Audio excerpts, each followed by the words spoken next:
Yeah, I don't know when I'll get around to putting this up. I've kind of flooded the zone. I put a lot of videos out just lately, so I'll probably hold off a few days. I'm just taking care of this now when I have time.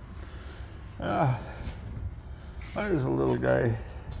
My dad had a sigh, but he told me the correct name for the handle was a snath. Snath, and I honestly thought he said snath, but it's spelled Snath. I'll do it phonetically. Anyhow. It's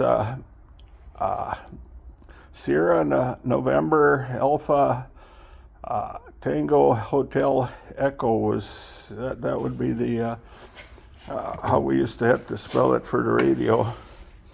You notice the curve, and those handles actually needed repositioning.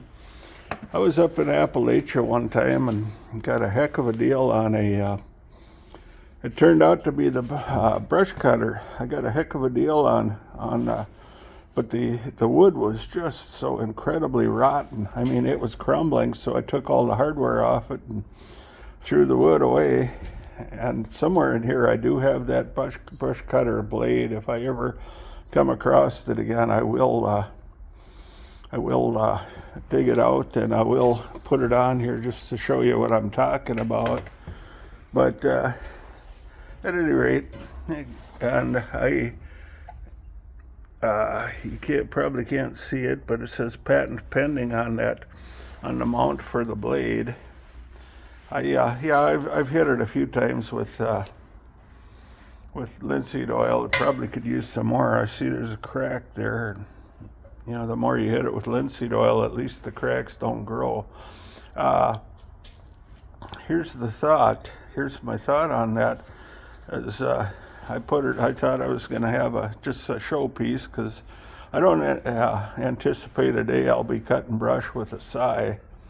But by the way, that's spelled Scythe. Otherwise,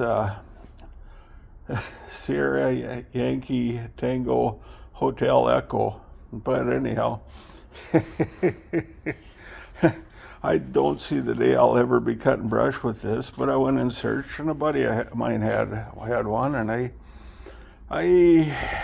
he wanted to give it to me, and I really couldn't do that. It's a matter of pride. So I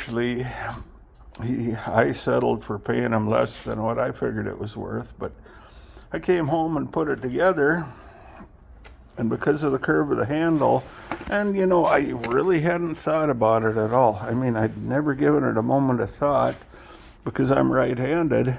I made a startling discovery. This should have been over here for a right-hander. I put it together and realized it was set up for a left-hander with the curve, with the angle you work. And how unique, I mean, being right-handed, I very seldom think about it, but over the years I'd run into left-handed bolt-action rifles. I'd seen left-handed golf clubs. I'm not a golfer, but I just thought that was kind of unique, and I thought I'd mention that in passing. Who would have figured? A left-handed snath. Yeah, it looks like I'll probably have about a 4-minute video, and that's probably about enough on that. But it does have kind of unique hardware set up. You notice it does have a hex head on the bolt, but I don't know if that was original or not. Judging by the patent pending, I'd guess probably somebody lost the square bolt or rounded it out. You could pull that off of there and reverse it. You could flip this over, but I see I would have to do some plating right there, and I'm reluctant to do anything. It's the way it should be, and it isn't like I say. It's not like I'm ever going to use it. Probably be a late night video about midweek. Well, thank you.